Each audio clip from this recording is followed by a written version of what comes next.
సమర్థ సద్గురు సాయినాథ్ మహారాజుకి జై. సాయి భక్తులందరికీ నమస్కారం అండి. మన సాయినాథుని దయ వల్ల అందరూ సంతోషంగా ఉండాలి అని మనస్ఫూర్తిగా కోరుకుంటూ ఈ వీడియో ఆరంభిస్తున్నాను. ఇక ఈరోజుటి వీడియోలో మన కోసం బాబాగారు ఏం చెబుతున్నారు అంటే, తల్లి, ఈరోజు ఈ సందేశం నీకోసమే.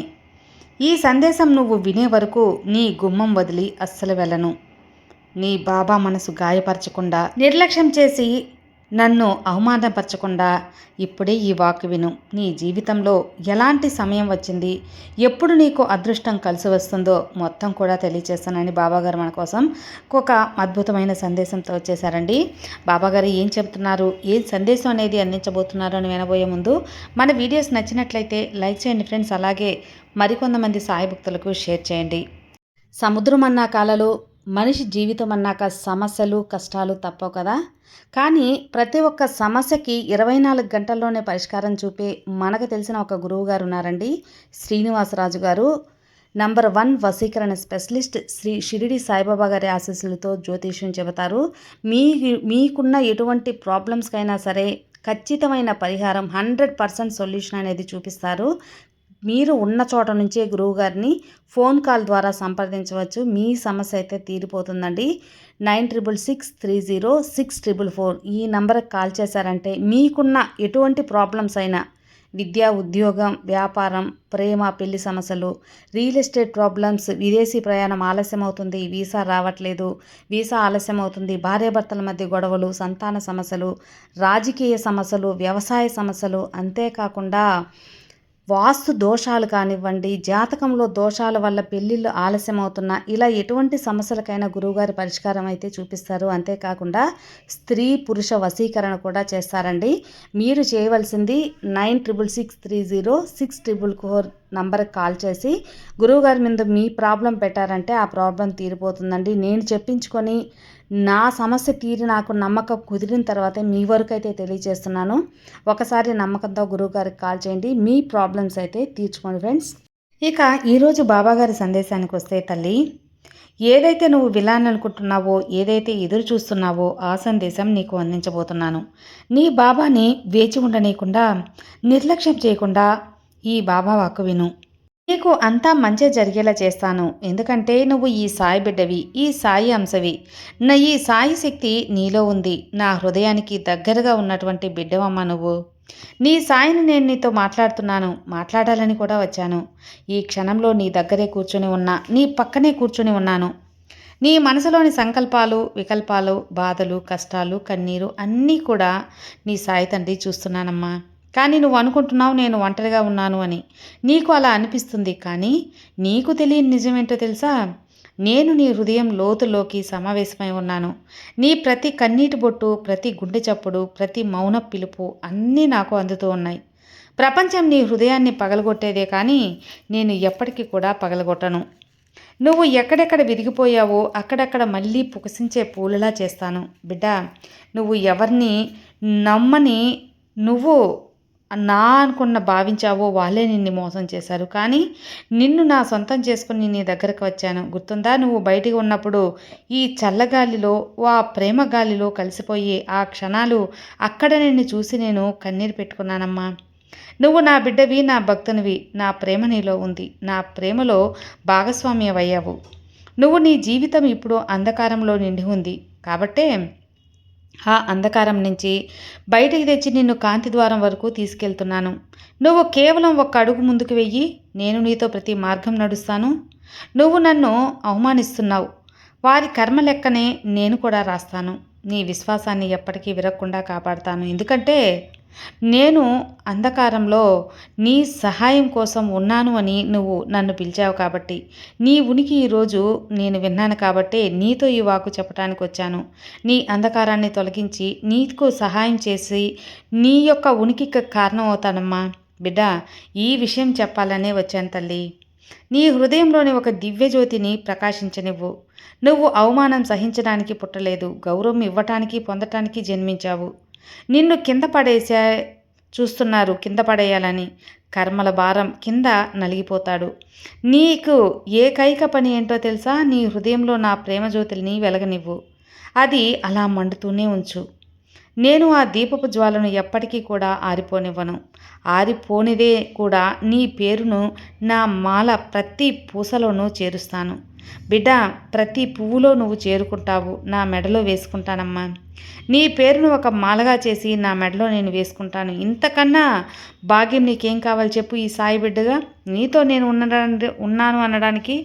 నీ దుఃఖం ఇప్పుడు నా దుఃఖమైంది. ఈ క్షణంలో కొందరు అవమానం కోసం కుట్రలు పన్నుతూ ఉంటారు, కానీ నేను నీ సాయిని. వారి కర్మలు క్షణంలో తిప్పేస్తాను. నీకు వ్యతిరేకంగా మాట్లాడేవారు రేపు నీ పేరు చెప్పి నమస్కరిస్తారు. నీ యొక్క మనసుని శాంతంగా ఉంచుకో. ప్రపంచం నిన్ను తిరస్కరించినప్పుడు నేను నీ చెయ్యి పట్టుకుని నిలబడతాను. భయపడకు బిడ్డ. నేను నీతో ఉన్నంత వరకు ఎవ్వరూ నిన్ను తాకలేరు. నీ విశ్వాసమే నా శక్తి. నువ్వు నా నామం జపిస్తే నేను నీ బాధలు తీరుస్తాను. నా చరణాలతో నీ దుఃఖాలను తుడిచేస్తాను. ఇప్పుడు నీ హృదయ ద్వారం తెరువు బిడ్డ. నేను లోపలికి రావాలనుకుంటున్నాను, తెరుస్తావు కదా? మరి నీ దుఃఖాల భారం కన్నిటినీ గోడలతో నన్ను ఆపేస్తున్నావు, కానీ నేను నీ సాయిని కదా. రాతి హృదయాన్ని కూడా ప్రేమతో కలిగించే శక్తి ఈ బాబాకుంది. నా ప్రేమను అనుభవించు. నేను నీ చుట్టూ ఉన్నాను, నీ శ్వాసలో ఉన్నాను, నీ ప్రతి కన్నీటి బొట్టులో ఉన్నాను. నా కంఠంలో ఆలింగనం నిన్ను చేసుకున్నానమ్మా. నీకు అవమానం జరిగినట్లు అనిపిస్తూ ఉంటుంది, కానీ నేను చెబుతున్నాను కదా, నా నామం నువ్వు పలుకుతున్నంత కాలం నీకు అవమానం అనేది జరగదు, జరగనివ్వను కూడా. నీ లైఫ్లో ప్రతి మలుపులో నేను నిలబడతాను. ప్రజలు నీ నుంచి ముఖం తిప్పినప్పుడు నేను నిన్ను ఆలింగనం చేసుకుని వస్తానమ్మా. వారు నిన్ను ఎగతాళి చేసినప్పుడు నేను నీకు గర్వం అనుభూతిని కలిగిస్తాను. వారు నిన్ను కింద పడేయాలని చూసినప్పుడు నేను నిన్ను ఎత్తి ఆకాశం వైపు తీసుకెళ్తాను. నువ్వు నాకు కేవలం భక్తునివి కాదు, నా అంశవే. నీ రూపం నా మనసులో ఉంది. ప్రేమ అన్నీ కూడా నాలో నివసిస్తున్నాయి. నన్ను గుర్తుంచుకో. నేను ప్రతి సమయంలో, కష్ట సమయంలో నీతో ఉంటాను. ఈ రాత్రి నేను నీ పక్కన నిలబడి ఉన్నాను. నువ్వు నిద్రిస్తున్నావు, కానీ నేను మేల్కొని ఉన్నాను. నీ దుఃఖాల లెక్కలు రాస్తున్నాను. నీ రేపటి రోజును అందంగా తీర్చిదిద్దడానికి నీ శత్రువులు నీకు వ్యతిరేకంగా మాట్లాడుతున్నారు, కానీ వారి ప్రహార పథకం నీ వరకు చేరదు. నీ పేరు నా హృదయ మందిరంలో రాసుకున్నాను బిడ్డ. నీ విశ్వాసంతో దృఢంగా ఉండు. ఎలాంటి అవమానం ముందు ఒక బలహీనపడకు. నువ్వు ఈ సాయి భక్తునివి కదా. నీ తల వంగకుండా చూస్తాను. కొన్నిసార్లు నీ ప్రేమ నిన్ను నాశనం చేసినట్లు అనిపించవచ్చు, కానీ సత్యం ఏంటో తెలుసా? ఆ ప్రేమే నిన్ను నా వరకు తీసుకొచ్చింది. నీ కన్నీళ్ళు నా పూజారూపం అయ్యాయి. నీ బాధ ఇప్పుడు నీ తపస్సు అయింది. నువ్వు నాలో నివసిస్తున్నావు, నేను నీలో నివసిస్తున్నాను. మనమిద్దరం వేరువేరు కాదమ్మా. నీ ప్రతి కన్నీటికి నా చరణాల దగ్గర పువ్వులుగా రాలిపోతూ ఉన్నాయి. కాబట్టి ఏడవకమ్మా, ఏడవకు. నేను ప్రతి మాట వింటున్నాను. ఇప్పుడు నీ హృదయాన్ని బలపరచు. నిన్ను అవమానంతో కాదు, ప్రేమతో గుర్తిస్తారు. ప్రపంచం నిన్ను విరగ్గొట్టాలని ప్రయత్నిస్తుంది, కానీ నేను నిన్ను మళ్ళీ జోడిస్తాను. నిన్ను అవమానిస్తున్న వారికి బుద్ధి చెబుతాను. ఆ సమయం కూడా అతి త్వరలోనే వచ్చేసింది. నువ్వు నా నామజపం జపిస్తూ ఉన్నావు కదా, నేను అంతా నిన్ను సంభాషిస్తూ ఉంటాను. నీ బాధ నా తపస్సు, నా ప్రేమతో నీ భవిష్యత్తును రాస్తానమ్మా. నేను ఈ సాయిని నీకు ఆశీర్వాదం ఇస్తున్నాను. వారు నిన్ను కింద పడేసినా నీ రూపం మెరుస్తుంది. వారు నిన్ను అవమానించినా నీ చోటు పేరు గర్వంగా పలకబడుతుంది. నువ్వు నా ప్రేమ ప్రతీకివి. నేను నీ రక్షక కవచం. నన్ను గుర్తుంచుకో. నువ్వు నా నామం పలికినప్పుడల్లా నేను నీ దగ్గరికి వస్తాను. నీ అవమానం నాకు అవమానం, దాన్ని జరగనివ్వను బిడ్డ. నా బిడ్డ, ఈ రాత్రి సాధారణంగా కాదు, ఆకాశంలోని నక్షత్రాలు నీ భాగ్య పుటాలపై కొత్త గీతలు రాస్తున్నాయి. నేను నీ బాబాని. నీ చుట్టూ దివ్యశక్తి మండలం ఏర్పరిచాను. ఎవరైనా నీకు వ్యతిరేకంగా మాట్లాడినా దాని ప్రభావం నీ మీద పడదమ్మా. నీకు పునర్జన్మ ప్రారంభం. నీ హృదయం పదే పదే విరిగిందని నాకు తెలుసు, కానీ ప్రతిసారి విరిగినప్పుడు నేను నీ హృదయంతో మరింత లోతుగా సమావేశమయ్యి నిన్ను ఆరుదలపరుస్తాను తెలుసా. అందరూ నిన్ను విడిచిపెట్టారని నువ్వు అనుకుంటున్నావు, కానీ సత్యమేంటో తెలుసా బిడ్డ? విడిచిపెట్టాల్సిన వారు తన భాగం, ఆ భాగం పూర్తి చేసేవారు.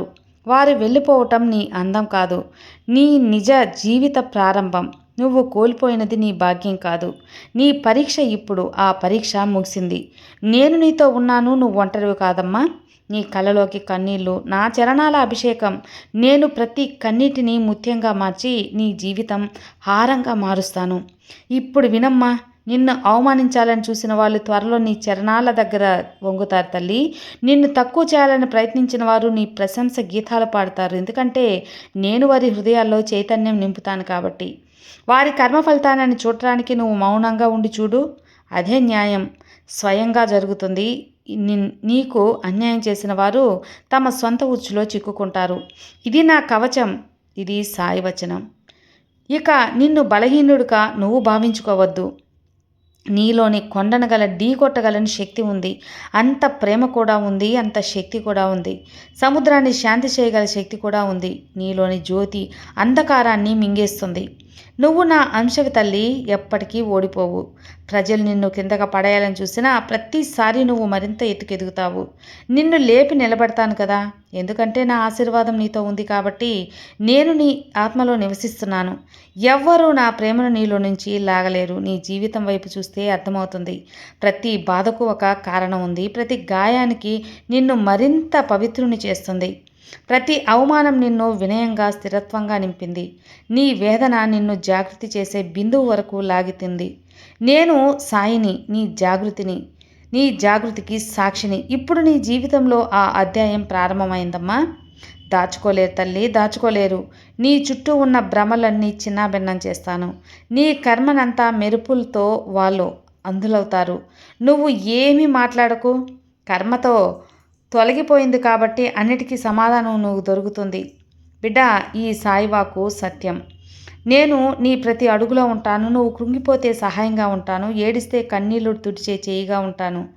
ఎప్పటికీ మర్చిపోకమ్మా, నువ్వు నా ప్రేమ ప్రతిఫలం. నిన్ను నా అంశతో సృష్టించాను ఈ లోకంలో ప్రేమకు ఉదాహరణగా. కాబట్టి ఏడవకు. నీ జీవితంలోని కఠిన అధ్యాయం ముగియబోతుంది. నేను నీ భాగ్యపుటాలపై కొత్త గీతలు రాస్తున్నాను. అవమాన స్థానంలో గౌరవం, బాధ స్థానంలో సుఖం, ఒంటరి స్థానంలో నా సాంగత్యం. ఇక నీ మనసుని స్థిరంగా ఉంచు. గతం గతహ అని వదిలేసి. అసాధారణమయం కాదు తల్లి. నేను నీ జీవితంలో ఒక ఊహకు కూడా అందని అవకాశాలు తీసుకొస్తాను. నీకు వ్యతిరేకులు కూడా రక్షకులవుతారు. నిన్ను విడిచిపెట్టిన వారు పశ్చాత్తాపడతారు. నీతో ఉన్నవారు నీ భాగ్య సాక్షులవుతారు. ఇది నీ ఎదుగుదల సమయం, మెరుపు సమయం, నీ సత్యరూప ప్రకటం. నువ్వు సాయి చరణాలలో ఆడుకునే ఆ బాలుడిలా అమాయకువైపోయి నిర్భయుడై, అలాగే నిశ్చలుడై నిన్ను నేను ప్రేమిస్తాను. ఒక్క షరతు పెట్టకుండా. ఎందుకంటే నువ్వు నాతో ఏమీ దాచలేవు, నా దగ్గర ఏమీ దాచవు కాబట్టి. ఎందుకంటే నేను నీ హృదయం, నేను నీకు గుండెల్లో కొట్టుకుంటున్నాను. నువ్వు విచారంగా ఉన్నప్పుడు నిన్ను ఆలింగనం చేసుకున్నాను. భయపడినప్పుడు నీ తల నిమురుతూ ఉంటాను. నా నామం పలుకుతున్నప్పుడు నేను నీ వెంట వస్తాను. ఆలస్యం లేకుండా, షరతులు లేకుండా. ఇక ఈ సత్యాన్ని ఆమోదించు బిడ్డ. నేను నీలో ఉన్నాను, నువ్వు నాలో కూడా ఉన్నావు. ఇలా ఆమె ఆలింగనం జరిగినప్పుడు అవమానం, భయం, సందేహం ఏ శక్తికి స్థానం ఉండదు. నువ్వు ఆ ఆత్మవి, ప్రేమ స్వరూపంగా గాఢంగా సృష్టించింది కాబట్టి చిరునవ్వు చిందిస్తూ ఉండు. ఈ లోకాన్ని చూడు, సాయి భక్తులు ఎలాంటి వారు అని. నీ తేజస్సు అందరికీ అర్థం కావాలి. నీ జీవితంలో ప్రేమ, శాంతి, గౌరవం పూర్తిగా వికసించే వరకు ఇక వినుతల్లి, నేను వస్తున్న సమయం మొత్తానికి కూడా మార్చేస్తా. నీ నీతిని మార్చేస్తాను. నీ క్షణం బ్రహ్మాండంగా స్వయంగా నీ పక్షంలో వంగబోతుంది. నేను నీ సాయం తల్లి. నువ్వు మౌనంగా కాచిన ప్రతి కన్నీటికి సాక్షిని. నువ్వు ఎవరికో ఏమీ చెప్పుకోలేదు, కానీ నీ మనసు ఆ శబ్దం నా హృదయం వరకు చేరింది. ఈ సమయంలో నీ చుట్టూ ఉన్నవారు నీకు వ్యతిరేకంగా మాట్లాడుతున్నారు, నీ పేరు చెడగొట్టాలని చూస్తున్నారు. కానీ నువ్వు నిశ్చితంగా ఉండు. వారి కర్మగోడ వాళ్ళు కొల్లగొట్టుకుంటారు. సత్య తరంగం ఎగసింది తల్లి, అసత్యం కొట్టుకుపోతుంది. నిన్ను అవమానించిన వాళ్ళు, నీపై అసత్యాలు వేసిన వాళ్ళు అన్నీ కూడా పటాపంచలు చేస్తాను. అసత్యం అనేది సత్యం ముందు శిరస వంచాల్సిందే. హృదయంలో పశ్చాత్తాపం పడాల్సిందే తల్లి. అది ఖచ్చితంగా జరిగే తీరుతుందమ్మా. ఇక నీ బాబా చేయి పట్టుకున్నావు కదా, సమస్తం నిన్ను రక్షించే బాధ్యత నాది. ఈ బాబా నీకు అండగా ఉన్నాను, దిగులు చెందకు. నీకు అదృష్ట సమయం వచ్చింది బిడ్డ. అందుకే ఈ బాబా సందేశం ఈరోజు నువ్వు వినగలుగుతున్నావు. నీ సాయి నీకు అండగా ఉండగా నీకు భయం ఎందుకు చెప్పు. సర్వే జనా సుఖినో భవంతు. జై సాయిరామ్.